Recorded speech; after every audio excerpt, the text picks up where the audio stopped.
Hello everyone! In today's tutorial I'm going to show you how to care for the dead skin remnants that are left behind after an ingrown toenail has healed. I left in a few clips that got super bright because they had great audio content. The automatic camera adjustments freaked out because of the black gloves I had on, so bear with me and stay tuned for an interesting tutorial. And remember, leave me a comment to be considered for the Comment Hall of Fame on my Instagram, and follow me on my Instagram and my Facebook, and one lucky commenter is going to be chosen to win one of the items I used during this video. Enjoy!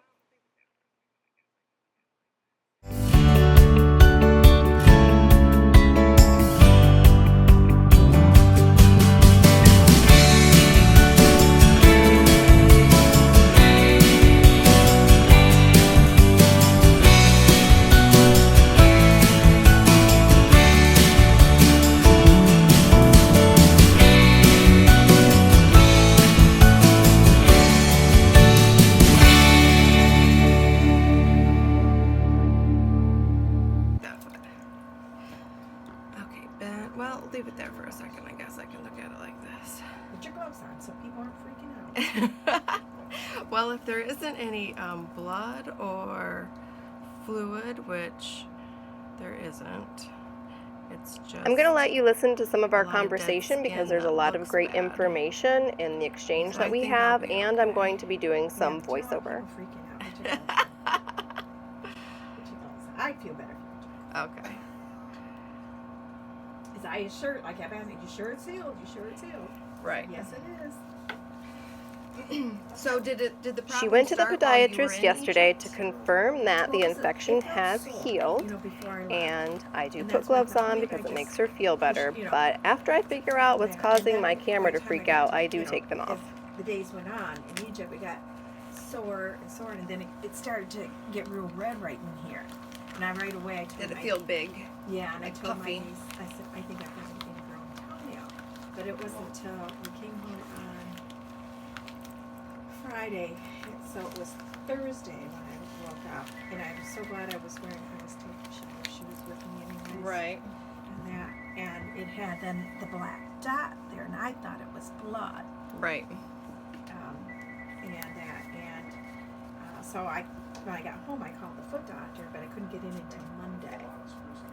And so that's when I went, and then he had me come back. He said it's an ingrown toenail, and I said, well, what about the black stuff? And he goes, it looks like an infection. And excuse me, he said, I'm going to cut some of the skin away. And remember, all of the tools that I use are available in my online store. There's going to be a link in the description, and I'll put a little button up here in the right hand corner that you can click on if you want to go to the store. So that's what he did, and then when he cut the toenail and pulled it, out, the ingrown part, that's when all this fluid came out. And he did say he was a little surprised it wasn't pussy. Because it was fluid. I mean, was it clear? Yeah. So it was like lymph fluid? Yeah, it was clear. And he pulled the ingrown toenail out, though, it started flowing. Then he pushed on it a little and more came out. It was never thick or pussy. And he didn't give you any kind of antibiotic or ointment to put on it? He just told you to soak it? Yeah, and to put, because he asked me what I was doing for it. I said, well, I saw it appear, I had Neosporin with me. I was spraying my toe with it. And he goes, oh, that's good. He told me to continue that, but to use cream, that he put an antibiotic cream on it, and put a Band-Aid on it, and that's when he said to soak it in 6 cups of water. What's that? It's either a third of a cup or half a cup of distilled vinegar. Okay. For 5 days, 3 to 5 days. I did it 5. He said I would be able to tell. And then I went back a week later. He said if it looks good, you don't have to keep the appointment, but I wanted to make sure because I knew I was coming here. So I kept the appointment. And he said no, it's fine. And then he tried to tell you, yo, you should come to our office for all of your services. You may be prone to ingrown toenails. I had them when I was little. And that's why I knew what I thought it was. Right. I thought that's what it was. And he said that they do that service there, and I said, I go to somebody, and if she can't do it, I'll be back. Right. But I'm pretty sure she can take care of it. Wow, we have girls here. Okay. Yeah, no thanks. Let's do a recap. So the podiatrist told her to soak her foot in 6 cups of warm waters and a half a cup of distilled vinegar for 3 to 5 days. And after the 3 to 5 days, then she took a cotton ball with some alcohol on it and dripped it down in there just to make sure that everything was dead. Then your nail walls, you know, they come all the way up to the tip of your toe. So this thing right here that's sticking out, that's part of a piece of layer of skin that used to be down in your nail wall. Okay. And now that he cut that away, that edge of that toenail, it's like curling up. I'm sorry it's bright, but keep watching because we talk about some really good things about what the podiatrist told her about the shape of how to cut her toenails. And I'm using acrylic nippers, very similar to what podiatrists use to trim toenails. And I solved the brightness problem in just a minute. Something like that, what you got. Right. And went in there and just cut that, pulled it from underneath the skin, and said my toenail should be cut rounded and not squared across the top, just because I might be prone to and the biggest myth in the world that a million people think is that you have to cut your toenails straight across. I answer that question almost every single day in my videos, and people need to know that it's safe to cut your toenails in the shape where the toenail attaches.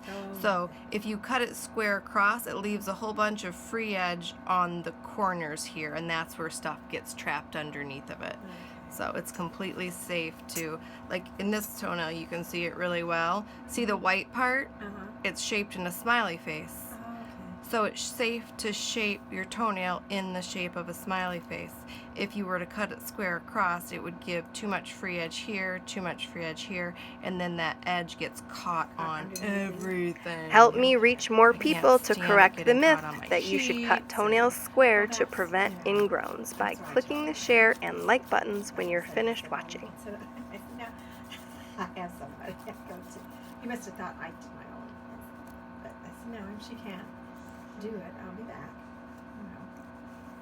I said, I'm pretty sure she can cut my toenails round. Yeah, I think it's a pretty recent thing. The podiatrist isn't the one that actually does the service. They look at your toes and then they send you off to see a girl in the office. Where I checked out. They had a whole, well, not a real big shop, not like what you've got there, that little black shop. We had nail polish on it and that. And he had, all that walking going in all these other countries. I know. I'm real careful with the shoes I buy. When I go over to that nest, because that's where he told me. He gave me a list of shoes, brand shoes, names I can buy. Well, he's starting to sell shoes there. Yeah. And the biggest thing is my slippers, because I have all those wood floors at home. Now that's the worst thing you can do for your feet. Is to walk on wooden floors or tile floors. You know, because it flattens the arch. You know, on that. So I've got these slippers. They're just, what do you call them, like Crocs, things that you slide on. I paid like $150 for slippers. I do have to admit, if I wear them around the house, my feet don't hurt at night when I go to bed.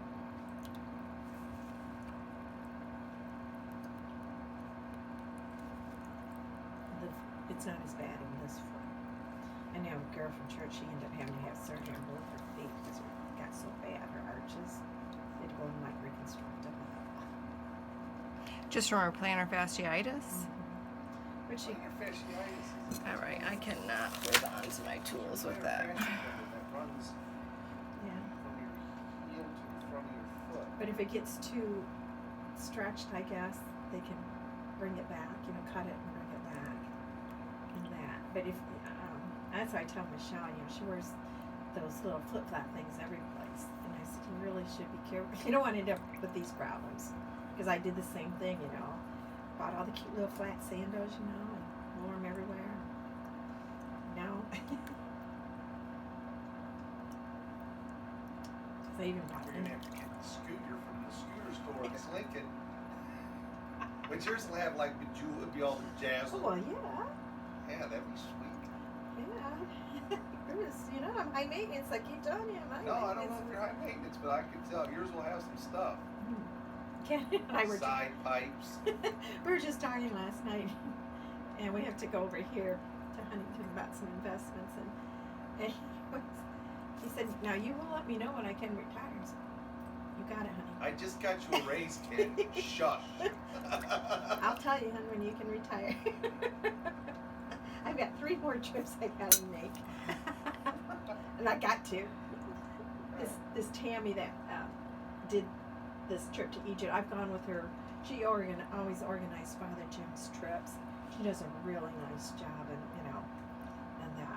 because I've gone with other group organizers, and half as organized as Tammy. Here's where I realized it's the black glove that's making my camera freak out. And I'm sure she has no blood or lymph fluid or body fluids, so it is safe to remove my gloves.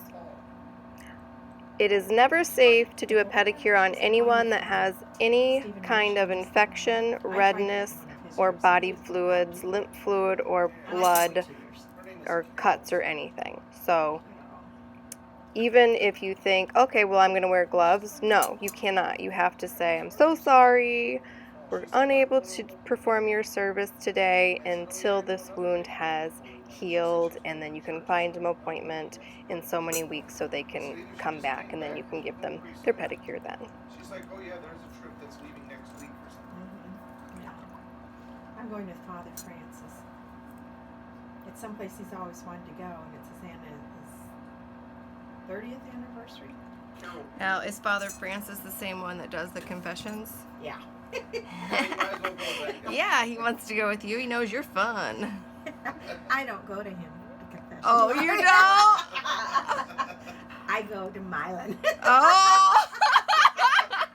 Yeah, Father Francis, you look at her like, oh shit, here's you. I don't have this much time, Judy. Right. There's people out there waiting.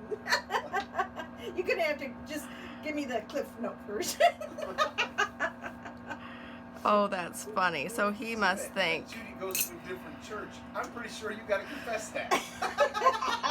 No, it does not say any place that I can't. You might have to write Father Francis an apology note.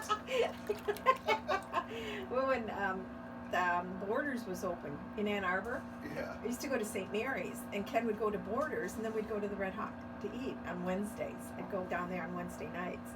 And but once Borders closed, there was no place for Ken to hang out. So then, Right, and he had to hang out for a while.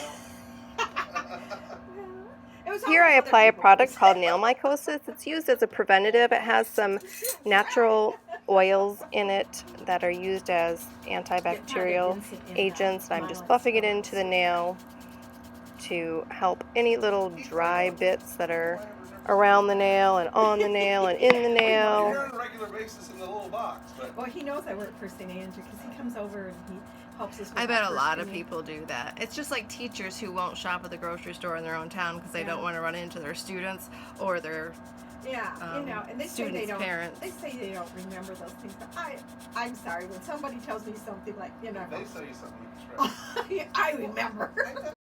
I'm going to give you some very specific instructions during the polishing technique of this video because it's been a long time since I have given very specific instructions of when I'm polishing someone's nails. So the first thing, you're going to make sure that there is absolutely no dust, debris, or loose material around the nails or on the skin. And oftentimes, after using acetone around the cuticles, a new little piece of white skin will pop up and you'll be like, oh, look, I still need to nip that off. So you'll see me pick up my nippers and nip off a few little bits of dead skin while I'm polishing too. I'm going to apply 2 coats of base coat. You'll see me, I sit the brush near the cuticle, I sit, wiggle, push, and then pull the nail bristles down the nail plate. Here's that little piece of skin I was telling you about. So as I'm watching myself polish, I think, you know what, people must think, I'm awfully wiggly, but it's very deliberate. I sit the bristle on the brush, I sit, wiggle, push toward the cuticle, and then pull the bristles down the nail plate. The reason why I sit and wiggle it is to get as close to the cuticle line as I can get, and then I draw the bristles toward the free edge. So I sit, wiggle, push, and then pull. I'm a little bit more careful when I use color. With the clear base coat, if I accidentally touch the skin and get a little clear on it, it's no big deal. But with color, there's going to be way too much cleanup. So I do go a little bit slower when I sit the bristles on the nail plate and then scoot it toward the cuticle line and then pull it forward toward the free edge. Your coats of polish should be very, very thin. You are just transferring the color from the bristles of the brush to the nail plate. It's almost like you're sitting the brush on the nail plate and then trying to wipe the polish off, but you're not pressing so hard into the nail plate to make very obvious brush stroke lines. The second coat of polish is when we're going to get closer to the cuticle line. If you try to get too close the first time around, you're going to have too much cleanup. So I get close on the first coat, but then I go back and get closer. And then if there is a mistake, at least I'm on the second coat already. Any little bits of polish that you get on the skin, wipe away right away, either with your fingernail, or we're going to go back and use a little nail art brush. And I'm going to add some little nail art brushes to my online store. So if you guys are interested and need a cleanup brush, let me know in the comments, and maybe that'll help me get that task marked off my list sooner.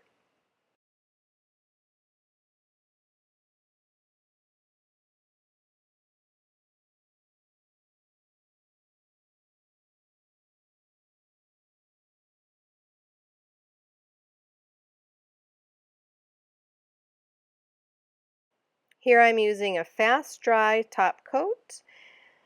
It's called Out the Door, and it is available on my online store. I've tried many, many top coats over the years, and this is the top coat of my choice that I've kept going back to over and over and over again. It dries to the touch in 5 minutes, so if you brushed your pant leg or something across your toenails, it's not going to smudge, but it's not like dent proof for like a good 30 minutes.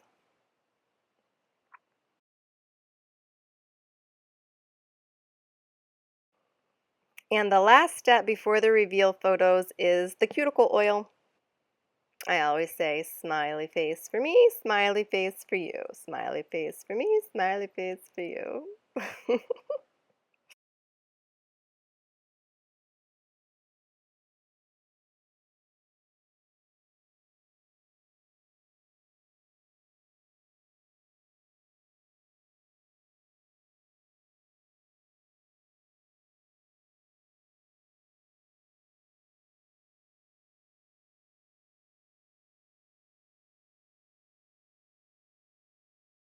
Thank you so much for taking time out of your day to watch my channel.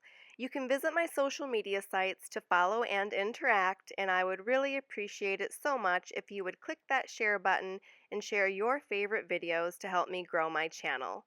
Here are some other great video suggestions for you. Thanks for watching, and I will see you soon.